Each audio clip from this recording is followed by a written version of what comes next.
The ભૂલક્કડ scientist. એ story તમે જરૂરથી સાંભળજો. Tomorrow, last week. આજે આપણે ફ્યુચરમાં જશું. તો હવે તમારે લોકોને પણ મારી સાથે ફ્યુચરમાં આવવું છે ને?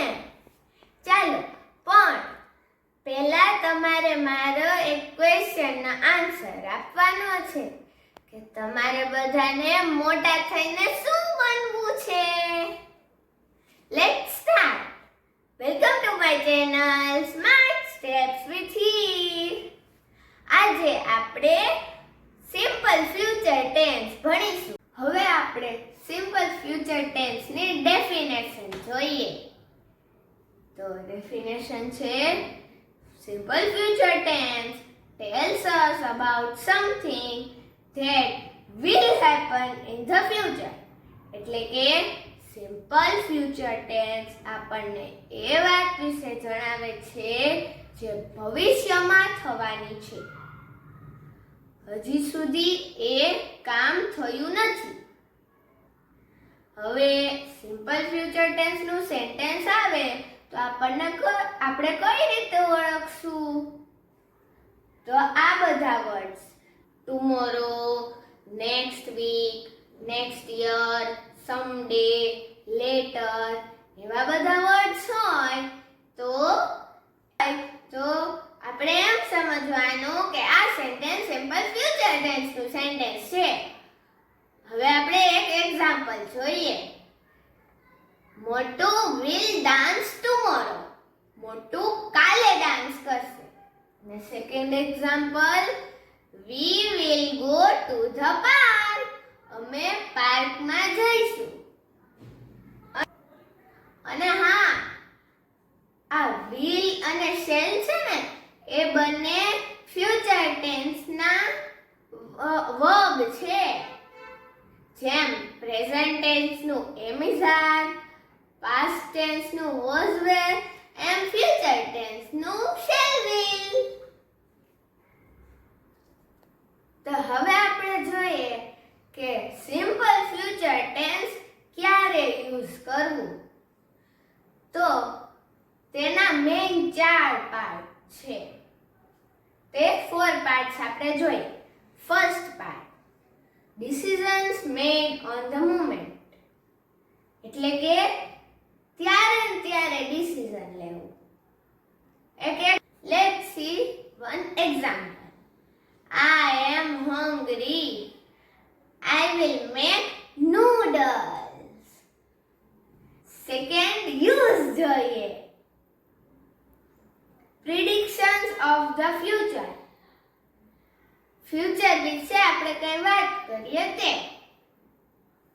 જેમ કે કોઈ સારું ગાતું હોય તો આપણે એને એમ જ કહીએ ને કે તું ભવિષ્યમાં એક સિંગર બનીશ. એવી જ રીતે થર્ડ રૂલ જોઈએ, પ્રોમિસીસ. આપણે જે પ્રોમિસ કરીએ એ પાસ્ટની તો પ્રોમિસ ન કરી શકીએ. પાસ્ટમાં તો જે થઈ ગયું એ થઈ ગયું. હવે ફ્યુચર માટેની પ્રોમિસીસ કરવાની હોય. જેમ કે આપણે બે ફ્રેન્ડ્સ હોય, બેસ્ટ ફ્રેન્ડ્સ, તો એમાં ઝઘડો થઈ ગયો. હવે ઝઘડો થઈ ગયો તો બે એકબીજાથી કીટા થઈ ગયા, કોઈ બોલતું નથી એકબીજા. પણ હવે એક દિવસ ગયો, 2 દિવસ ગયો, પછી એક ફ્રેન્ડને બહુ અફસોસ થયો કે મેં ખોટી કીટા કરી દીધી. તો એને એ ફ્રેન્ડને સોરી કીધું. પછી બે ભેગા પાછા ફ્રેન્ડ બની ગયા. પછી એકબીજાને બેએ પ્રોમિસ દીધું કે હવે આપણે બંને ઝઘડશું નહીં, બેસ્ટ ફ્રેન્ડ રહેશું. તો એનો મતલબ શું થયો? હવે પ્રોમિસ જે દીધી છે એ તો ફ્યુચર માટેની છે. પાસ્ટમાં જે ઝઘડો થઈ ગયો એ તો થઈ ગયો, એનું તો કાંઈ નથી થવાનું. હવે ફોર્થ યુઝ જોઈએ, ઓફર્સ એન્ડ રિક્વેસ્ટ. પહેલા ઓફરનું એક્ઝામ્પલ જોઈએ. પછી will you please take this pen? શું તું આ પેન લઈશ? અને request will you please shut the door? શું તું દરવાજો બંધ કરી દઈશ? ફ્યુચર ટેન્સમાં મેઇન 3 ટાઈપના સેન્ટેન્સીસ હોય છે. પહેલું પોઝિટિવ, બીજું નેગેટિવ અને ત્રીજું ક્વેશ્ચન. તો પહેલા પોઝિટિવ સેન્ટેન્સનું સ્ટ્રક્ચર જોઈએ. સ્ટ્રક્ચર છે સબ્જેક્ટ પ્લસ will પ્લસ વર્બનું ફર્સ્ટ ફોર્મ પ્લસ ઓબ્જેક્ટ. એક એક્ઝામ્પલ જોઈએ. We will go to school. અમે સ્કૂલે જઈશું. હવે સ્ટ્રક્ચર સાથે કમ્પેર કરીએ. તો we સબ્જેક્ટ, will પછી વર્બનું ફર્સ્ટ ફોર્મ go અને object to school. we will go to school. યાદ રાખજો, will ની સાથે હંમેશા V1 જ આવશે બધા સેન્ટેન્સ. હવે નેગેટિવ સેન્ટેન્સનું સ્ટ્રક્ચર જોઈએ.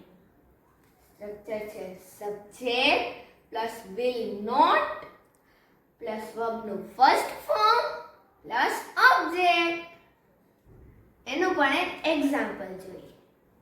Meera will not go to the picnic. હવે આપણે સ્ટ્રક્ચર સાથે કમ્પેર કરીએ. તો subject Meera will not negative sentence છે એટલે will not. વર્બનું ફર્સ્ટ ફોર્મ go અને object to the picnic. Meera will not go to the picnic. હવે આ will not નું શોર્ટ ફોર્મ won't થાય છે. એટલે હવે ગમે ત્યાં તમે won't શબ્દ જોવો ને તો કન્ફ્યુઝ ન થતા.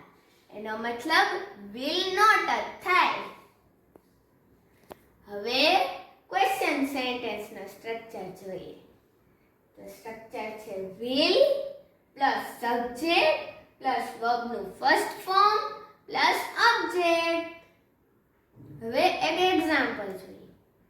will you help me? હવે સ્ટ્રક્ચર સાથે કમ્પેર કરીએ.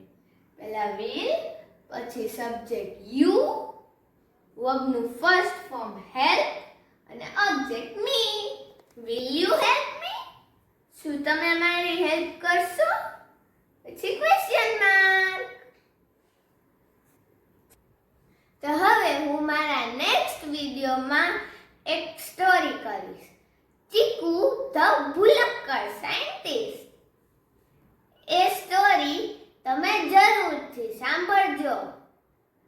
અને જો તમને મારો વિડિયો પસંદ આવે તો આ વિડિયોને લાઈક, શેર, સબસ્ક્રાઇબ કરવાનું ન ભૂલતા.